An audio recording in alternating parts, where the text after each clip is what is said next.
Okay, welcome back. All right. Welcome back, boss, sa Coach Haji Vlog. Salamat po pala doon sa mga nag-subscribe at doon sa mga nag-views. Sobrang na-appreciate ko po. Salamat. Thank you. Thank you po. Sa mga hindi pa po nag-subscribe, subscribe na po kayo. Kung mabigat naman po yung subscription, kahit yung like na lang or comment na lang po sa baba. And then share, masaya na po tayo dyan. Sobrang napakasaya na po namin dyan sa mga bagay na yan. At inuulit ko po, thank you at God bless sa lahat. Ang ating pong bibigyan ng opinion at tatalakayin at ating bibigyan ng counting pananaw o counting, diba? Yung bigyan natin ng opinion, yung tungkol sa nangyari doon kahapon sa dalawang location na rally. Yung isa, Candlelight, doon sa Davao, mga Duterte supporter. Tapos dito naman sa sa may Rizal Park dito sa atin, sa Maynila, ay yung tinatawag na bagong Pilipinas kick-off rally. Yung mga achievement naman ang ginawa doon. Bigyan natin ng kaunting bigat ng ating tatalakayin at mag-opinion lang po tayo base po doon lang sa ating kayang maabot ng ating pananaw at bigyan natin ng kaunting pananaw. Okay? Unang-una po, di ba? Ito. Duterte or Marcos versus Duterte, naghiwalay na o sabog na. Sabog na talaga yung nangyari kahapon. Kitang-kita naman natin, talaga nakita naman natin at napanood na talagang mabibigat yung mga binitawang kataga o binitawang mga salita ng mga Duterte doon sa Calabaste at saka Kalapulong. Mabibigat yon. At yung isa sa mga mabigat yung nangyari ay yung tungkol sa pahayag ng ating dating Pangulong Duterte. Mabigat po yun. Talagang isa sa mga malaking malaking impact po yun doon sa mga Marcoses na talagang kumbaga sa lumabas na, nagpahayag na, nagbigay na ng tinatawag na mabigat na pahayag ang dating Pangulo na si PRRD tungkol doon sa drugs, di ba? Na kinasasangkutan o sabi niya ay bahagi ng narcolis o naging kasama sa listahan ng PDEA si BBM nung siya ay mayor pa. Manibigyan siya ng kopya noon na kasama sa listahan ng narcolis, di ba? Pero ang doon, ang ating tatalakayin yung Marcos versus, di ba, Duterte. Na talagang wala na, tunaw na yung tinatawag na uniteam. Tunaw na po yun. Yung mga bagay na binitawan ng magkapatid, di ba? Ang bigat na nun kumbaga sa naghiwalay ang puti sa dikolor. Tawagin natin yan. Talagang nagdeklara na sila, di ba, ng tinatawag na mga mabibigat na pananalita laban sa ating BBM. Ibig sabihin, wala na talaga yun Pero bagamat yung sa part naman ng ating dating Pangulo na hindi naman, sabi niya, hindi naman daw siya kaaway o hindi kaaway yung mga Duterte, di ba? Yung mga bagay na sinabi ng magkapatid, tingin ko wala na, tunaw na. O ibig sabihin, sumabog na talaga yung party na yun, yung sa Marcos versus Duterte. Doon sa Marcoses, okay, BBM na issue, talagang kailangan niyang yun. Kailangan sumagot siya doon. Doon sa party na yun, kailangan niya sumagot doon sa paratang ng dating Pangulo. Kailangan niya sagutin yun. Bakit? Kapag ang katahimikan, di ba, nagiging, sabi nga yung sobrang katahimikan at hindi niya sinagot yung party paratang ng dating Pangulo ay nagiging totoo, di ba? Sa sobrang katahimikan. Talagang maoobliga siyang sagutin yun. O maoobliga siyang magbigay ng statement o magbigay ng tinatawag na action doon. Pwede niyang sampahan ng demanda ang dating Pangulo, pwede. Maliwanag po yan. Para mapatunayan, di ba? Na mapatunayan niya na negatibo siya sa isang parte doon. At naglabas din ng statement yung PDEA na hindi daw talaga hindi kasama sa listahan ang BBM. Pero siyempre, may doubt pa rin doon. Bakit? Si BBM ang nag-appoint diyan yung di ba? Yung sa PIDEA. Pero hindi natin sinasabi na, di ba? Bilang siya nag-appoint, may mga bias din. Kumbaga, tayo nagtatakuan lang, talagang may doubt tayo. Bakit? Siya naglagay diyan. Pero yung sasabihin na ganun, karapatan din naman ng PIDEA, di ba? Pero doon sa parte ng mga Marcos na talagang kailangan niyang idepensa o sagutin yung mga tanong o yung mga akusa ng dating Pangulong Duterte. Sobrang bigat nun. Kaya ang atin lang sana magbigay siya ng statement regarding doon. Liwanagin niya yung parte na yun upang bumalik o magkaroon ng kalinawan. Pero magiging malinaw lang po yan, magiging maayos lang po ang mga bagay na mawawala yung doubt ng mga Pilipino kung iyo'y dadaan sa tamang proseso. Yung tinatawag natin na, di magpa-drug test ka. Diba? Doon niya kailangan gawin yun, yung magpa-drug test para lumitaw yung totoo. Diba? Kaya mapipilitan talaga siya na sumagot doon sa parte ng paratang ng mga Duterte. Diba? Tapos doon naman sa nangyari sa Davao, talagang kumulo. Diba? Kumulo talaga, pero ang haba ng pasyensya ni Inday Sara, di ba? Napansin natin yung patient niya. Wala siyang nandun, kundi puro pasalamat, di ba? Dahil vice presidente siya, tapos bahagi siya ng kabinete ng Marcos Jr. Siguro yun ang isa sa mga, di ba? Hindi siya nagbigay ng bigat o ano pa mang pahayag laban doon sa ating BBM, di ba? Ibig sabihin, di ba? Nagtitimpi, kita yung pagtitimpi doon Pero doon sa dalawang magkapatid, talagang umuusok, di ba? Talagang galit na galit, di ba? Talagang pinakita nila yung lalo doon kay Baste. Ramdam mo yung galit Ramdam mo yung tinatawag na emosyon, di ba? Mararamdaman mo yung emosyon nung magkapatid. Higit sa lahat doon kay Baste. Nakita natin yung emosyon na talagang nagdeklara siya na kung di mo mahal ang mga sambayan o ano pa mang bagay na ginagawa mo, ay mag-resign ka, di ba? Talagang nanawagan ng pagre-resign. Pero ang napansin natin doon, di ba? Yung pagiging patient ng ating vice presidente, di ba? Yung hindi siya yung malumana yung puro pasasalamat. Pero base sa akin, di ba? Siguro yun na yun Marcos versus Duterte, hindi na yan Kumbaga, kahit ba sabihin mo, member ka ng kabinete, pero yung lamat na yun, sobrang lamat na po yun. Dahil unang-una, mula sa kapatid hanggang sa tatay, di ba? Nagpahayag ng mabigat na akusasyon. Duterte siya di ba? Yung Sara, Duterte siya. Kaya, kumbaga, di ba? Kumbaga, malalaman mo yung bigat ng mga pahayag ng magkapatid, di ba? Ganun lang kasimple yan. Di ba? Talagang bibigyan nila talaga ng bigat 'yon. Kaya ang atin doon di ba, yung pamagat natin sumabog talaga yung Marcos versus Duterte sa usapin na 'yon, di ba? Doon naman sa mga Duterte, di ba? Doon sa pahayag ng mga Duterte.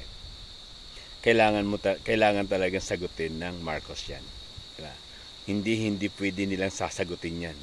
Magbibigay talaga sila ng sagot diyan. Dahil yung pananahimik ay nagko-convert ng katotohanan.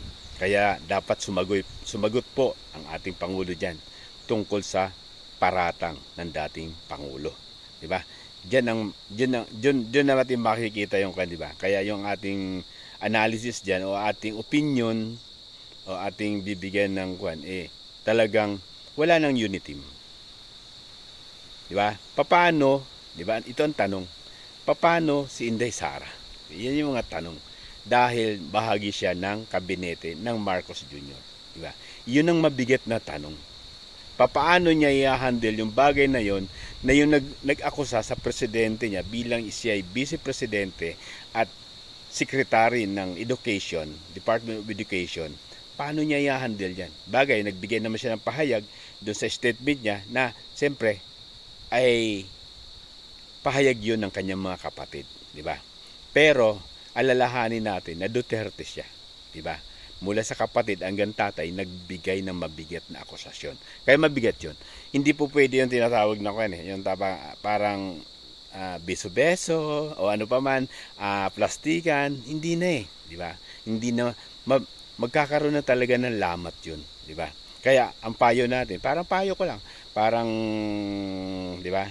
Advice sa Vice Presidente, siguro ito na yung tamang panahon para mag-speak up ka rin regarding do sa mga ibinato ng yung mga kapatid at yung ama. Pero magagawa ba 'yon, 'di ba? Dahil membro nga siya ng kabinete ni Marcos, 'di ba? Yun ang aabangan natin, 'di ba? Doon sa mga Marcos naman na nagsagawa nung rally niya sa Luneta, pinakita naman yung achievement, yung mga nagawa, 'di ba? Yung mga nagawa ng administration. Okay 'yon.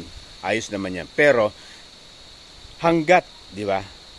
Yung mabigat 'yun, yung doubt ng mga Pilipino, yung mga tao, yung doubt niya, yung kakayahan niya, yung pag-aakusa sa kanya sa ng mga Duterte, tatanim na talaga sa isipan ng mga Pilipino 'yon o mga mamayang Pilipino, 'di ba?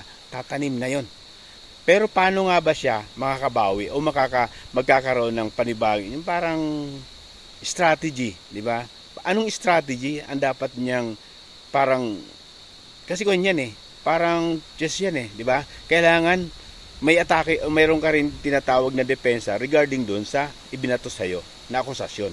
O di kaya gagawa ka ng isang plan para yung mga tao yung bugso ng damdamin, yung pagtitiwala bumalik o parang bumalik. Pero ito lang ang siguro unang-una ito.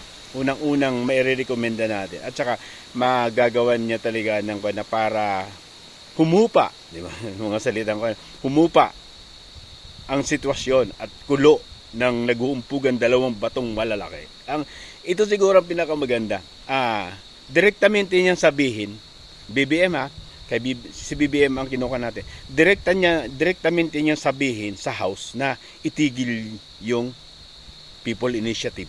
'Yon, una. Palakuan niya 'yan, patigil niya 'yan, 'di ba? Pangalawa, yung tinatawag na accountability, yung nangyayaring mga suhulan, 'di ba? Kunin niya 'yan, sabihan niya na dapat maging transparent. 'Yon, 'di ba? Pangalawa. Tapos yung pangatlo, yung pag-i-issue yung sa ICC, 'di ba? Bagamat sinabi niya na 'yan na walang jurisdiction na talaga, hindi niya pinapayagan. 'Yan.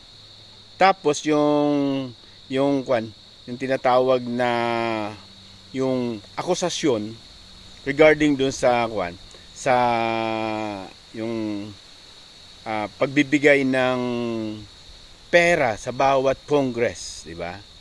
Dapat supilin niya 'yon. 'Yon. Direktamente niyang sabihin, 'di ba? Sa mga Congress o congressman na niya naman 'yan Kailangan niya maimpluwensyahan na 'yon talaga. Nasabihin niya, okay, kailangan may managot doon sa mga nag-bribe. O kung totoo man 'yon, o 'di ba, tatanong lang kung totoo, pero masasagot lang 'yan kasi maraming ebidensya ng lalabasan. Kay Senator Villanueva doon sa Bulacan, marami siyang isiniwalat doon tungkol doon na nagmumula sa Congress, 'di ba? 'Yun yung mga bagay na mga action o moves para masabi ng taong bayan na talagang bumabalik kuwas o gumagawa ng aksyon yung ating BBM. Tapos ipakita niya na kaya niyang gawin 'yun. Ipakita niya sa buong sambayan ng Pilipino na kaya niyang gawin yun.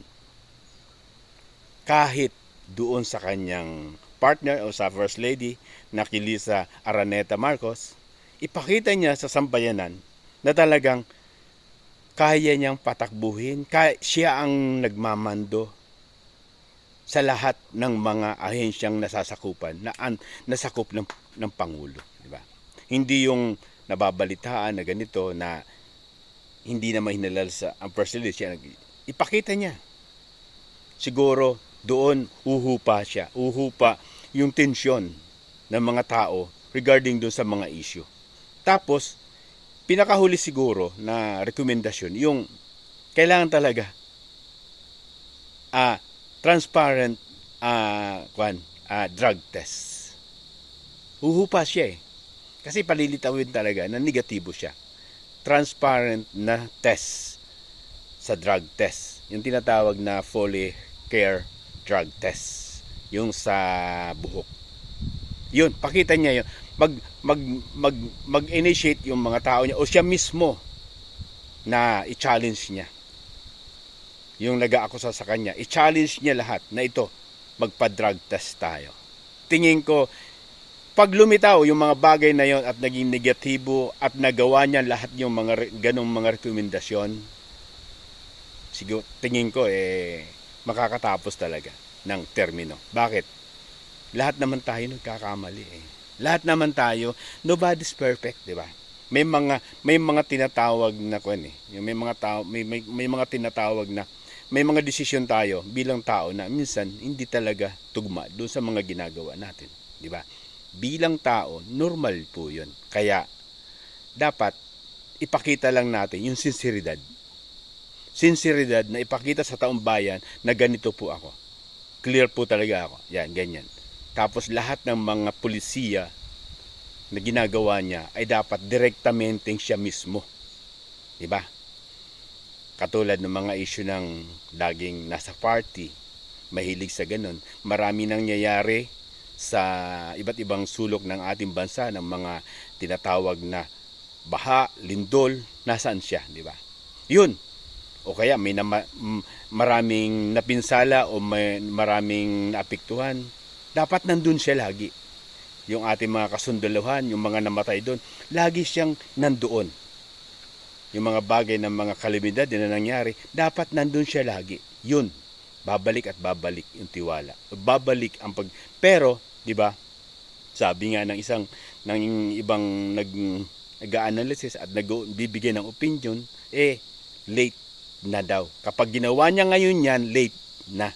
Mararamdaman nila na peke o plastikan yung gagawin. Bakit? Parang pinapatsyan mo lang yung mga bagay na negatibong pumasok sa amin, pumasok sa sambayanan at ginagawa mo ngayon, sabi nga, late na. Pero naniniwala ako na ang lahat ng tao may pagkakamali. Nobody's perfect nga. Na pwedeng magbago. Yun ang isa sa mga gusto kong makita sa administrasyon na to. Yung sinseridad. Ipakita yung sinseridad na kaya niyang magpatakbo, kaya niyang supilin yung mga bagay na alam niyang mali. At yung isa pa na pwede nating makita natin na talagang sinseridad siya, sincero siya, si Tambaloslos, kung kaya niyang palitan yan o alisin niya sa pwesto bilang speaker, panalo sa mga ganong desisyon. Okay mga kapatid, sana nabigyan natin ng magandang opinion at magandang, 'di ba? Tinalakay natin yung pagsabog ng Marcos versus Duterte. Talagang wala na talagang unity. Talagang biak na siya. Naglamat na talaga siya. Kaya sana magkaroon ng magandang aksyon. Yung mga ibinitawan ng mga Duterte, magkaroon ng magandang aksyon sa part naman ng ating BBM. Sige, goodbye. Salamat po sa mga kapatid. Thank you. God bless po sa lahat. Sana, yun nga lagi kong sinasabi. 'Di ba? Lahat tayo may pagkakamali. Pag mali. Pag tama, magsama-sama tayo. God bless. At salamat po sa lahat. Mahal ko po kayo. Salamat sa mga nagbo-views at saka nagso-subscribe. Thank you po. Thank you po. God bless po.